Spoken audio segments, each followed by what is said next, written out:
Welcome to all. நீ நம்ம பார்க்க போகிற டாபிக் என்ன அப்படின்னா அப்சல்யூட் ஆல்கஹால்.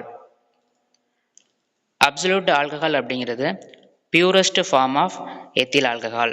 ஸோ எத்தனாலை நம்ம பியூரிஃபை பண்ணி யூஸ் பண்ணால் அதுக்கு பேர் அப்சல்யூட் ஆல்கஹால். ஃபஸ்ட்டு எத்தனாலை ப்ரிப்பேர் பண்ணணும்.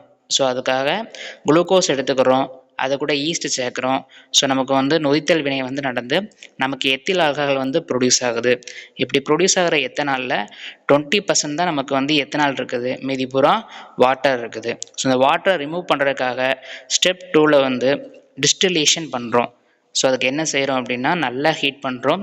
ஹீட் பண்ணும்போது 78 டிகிரி செல்சியஸில் இருக்கிற எத்தில் ஆல்கஹால் எல்லாமே ஆவியாக மாறி அந்த பக்கம் வரும். அதை குளிர்விச்சு நம்ம என்ன எடுத்துக்கிறோம் அப்படின்னா ரெக்டிஃபைடு ஸ்பிரிட் அப்படிங்கிறத எடுத்துக்கிறோம். இது 95.6% எத்தனால் இருக்கும், மீதி பூரா வாட்டர் இருக்கும். ஸோ இதுக்கு பேர் தான் ரெக்டிஃபைடு ஸ்பிரிட் அப்படிங்கிறது. ஸோ இந்த ரெக்டிஃபைடு ஸ்பிரிட்டை நம்ம என்ன பண்ணணும்னா இன்னும் பியூரிஃபை பண்ணணும். அப்போ தான் நமக்கு அப்சல்யூட் ஆல்கஹால் கிடைக்கும். அதுக்காக 2 மெத்தட் இருக்குது. ஒரு மெத்தட் அசியோட்ரோபிக் டிஸ்டிலேஷன். அதுக்கு பென்சீன் கூட சேர்த்துட்டு அதுக்கடுத்து டிஸ்டில் பண்ணுறோம். அப்போ நமக்கு purest form of ethyl alcohol கிடைக்குது. இன்னொன்று நீரை உறிஞ்சக்கூடிய சப்ஸ்டன்ஸு என்ன அப்படின்னா CaO, கால்சியம் ஆக்சைடு. ஸோ அதை தூக்கி உள்ளே ஆட் பண்ணும்போது அது இருக்கிற நீரை பூரா உறிஞ்சிக்கிடும். ஸோ அப்போ நமக்கு அப்சல்யூட் ஆல்கஹால் அப்படிங்கிறது கிடைக்குது. ஸோ இதில் யூசஸ் பார்க்கும்போது மெடிக்கல் ஃபீல்டில் டிஸ்இன்ஃபெக்டண்ட்டாக யூஸ் ஆகுது.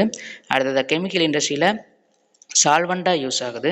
அடுத்ததாக ஃபியூயல் கூட பெட்ரோல் கூட நம்ம சேர்க்கும்போது பவர் ஆல்கஹால் அப்படிங்கிறது கிடைக்குது. ஸோ அதுக்கு அடுத்ததாக purifying and isolating of DNA and RNA இதுக்கு இந்த அப்சல்யூட் ஆல்கஹால் அப்படிங்கிறது யூஸ் ஆகுது. ஸோ இதே மாதிரி சுவாரஸ்யமான தகவல்களோட நெக்ஸ்ட் வீடியோவில் சந்திக்கிறேன். தேங்க்யூ.